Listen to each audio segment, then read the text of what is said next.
Welcome back everybody, Jeff Frick here with theCUBE. We are live at Pier 48 in San Francisco at the GE Minds and Machines show, about 3,000 people, all involved with big iron, and this isn't big data center iron, this is like big iron, big iron.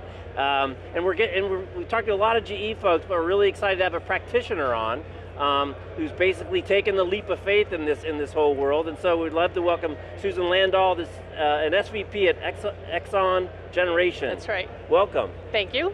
So, give us a little bit on Exelon for people that aren't familiar with the company. All right. Exelon is a fully integrated utility company. We have about 10 million customers. We have 37,000 megawatts of generation. So we have nuclear generation, we have gas, solar, wind, hydro, so runs the gambit. So we have the generation piece of the business, we have the sales piece of the business, and then we have the actual distribution of electricity to our customers. So my role at Exelon is I'm in the nuclear division, part of the generation company, and I have a background in engineering and operations.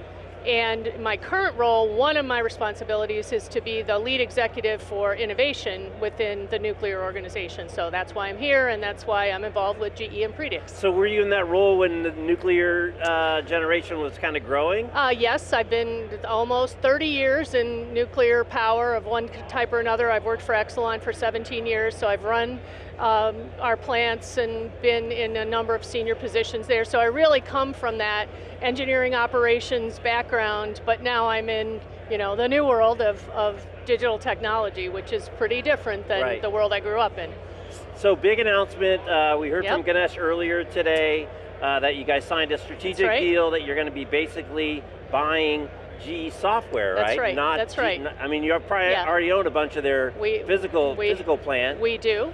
So this is very different. I think, we really strive for excellence in all aspects of our operation, and there are a lot of things where Exelon really is an industry leader, but we're always looking for what's the next thing that's going to improve our performance. And when we look at the possibility of digital technology, especially the idea of being able to predict events, and be able to predict the failure of a piece of equipment before it actually fails and go in and fix it ahead of time, and you think about all of those possibilities, that's sort of the next big step for us to continue our improvement. And GE, being the technology leader that they are, coupled with ourselves as excellent in operations, made a really sensible partnership. So that's where kind of the concept that bore the Predix deal for us. Right, and when you decided to do this with GE and with Predix specifically, were you able to do kind of an ROI analysis? Was it kind of a leap of faith? We know we have to start doing some things, and this is a way to get started. What was kind of the process that you guys went through? We thought there was great potential, so we went into an arrangement where we did 5 different pilots across our business units. So each one, it was wind, power generation, nuclear, and we each looked at possible use cases, would be the term that GE would use. What are things we could get out of Predix, and is there enough there that makes sense to actually proceed?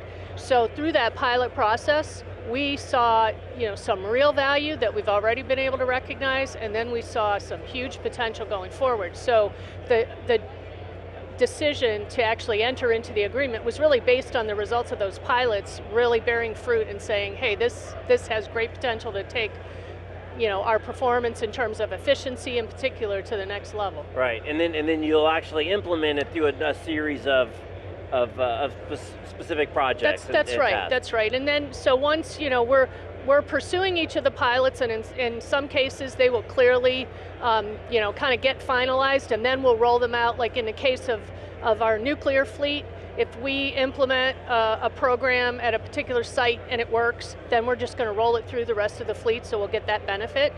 And then as new projects, because as you know, with these kind of technologies, as soon as you start using it, it's like, well, we could do this and we could do that. And as each of those ideas come through, then we have to say, hey, is this really where we want to invest in terms of our next project beyond these pilots? And we'll do an initial or an additional cost benefit analysis at that point, more to decide what's next though. Right. Yeah. It's interesting on the nuclear side because I think of nuclear as relatively sophisticated technology, Yep. highly regulated. Yes. It's potentially dangerous. It also generates a lot of electricity. So, I would think you guys had it pretty well nailed, and yet you see this huge opportunity for new levels of efficiency and new levels of output. Yeah. Where was the inefficiency that you're now squeezing more out?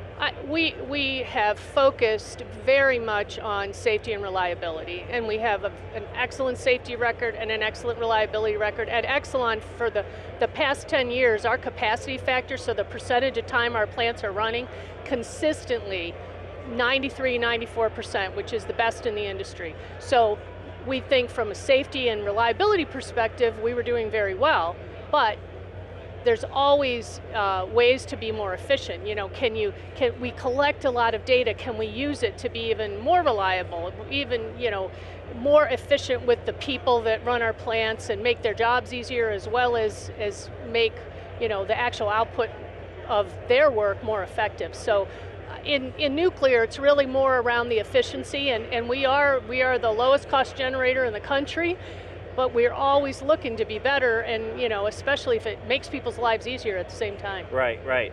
And this concept of the digital twin, I'm sure this has been part of your conversation. A little bit. Just a little bit? A little bit. Not going to have a digital twin of a big cooling tower. No, but it's an interesting concept. Yeah, that seems to be a big piece of it. Well, I think certainly when you talk about the equipment at the plant, the idea is, can you create this virtual twin that looks that's made of electrons instead of iron and steel, but can capture the information that the actual piece of equipment, contains and sees, and then use it to make decisions. So I think it's a very interesting concept, and anytime you talk about really being able to use the technology to make the equipment run better, that digital twin idea is kind of a natural outcome, but it's it's an attention-getting name for it, I think. Right.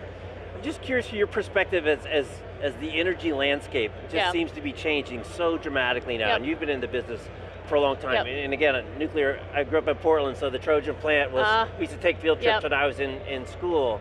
And now really with the rise of electric and hybrid cars and the change in the oil dynamics, where we saw the price go from over $100 a barrel to less than, it was like got down to like $25 or something crazy. So it's a really super dynamic situation. That said, population's still growing, people are still consuming more and more energy.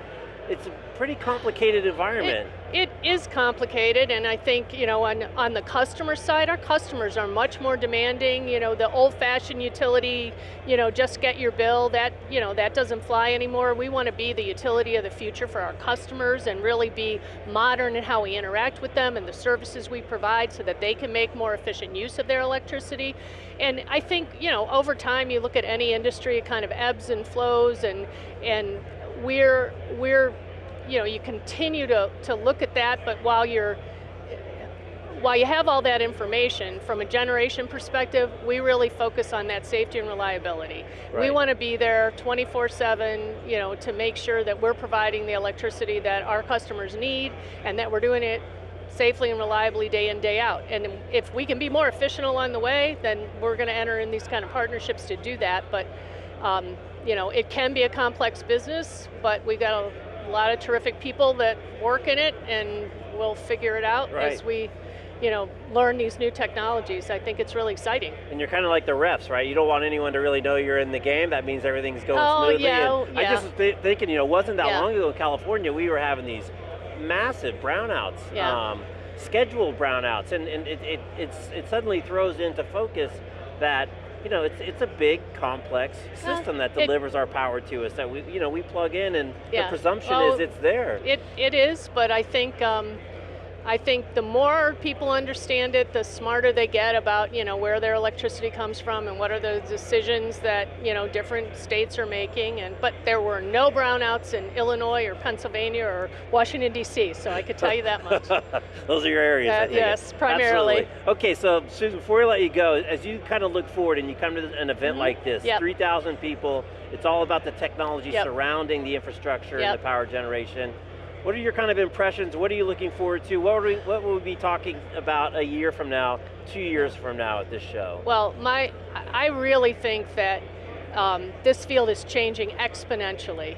And as you know, just from a few months ago to now, you see new technologies coming out, you see new startups coming with these great ideas, and I think it's hard to even imagine what it's going to look like a year from now, but there's no doubt that this is the world we live in, and this is how it's going to,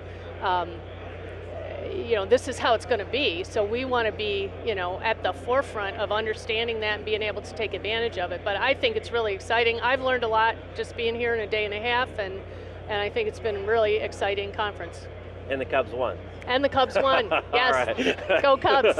All right, Susan, we'll leave it at that. Thanks for taking a few minutes out of your day. You bet. Susan Glad Landahl to be from Exelon Generation. I'm Jeff Frick. You're watching theCUBE. We're at GE Minds and Machines in San Francisco. We'll be right back after this short break. Thanks for watching.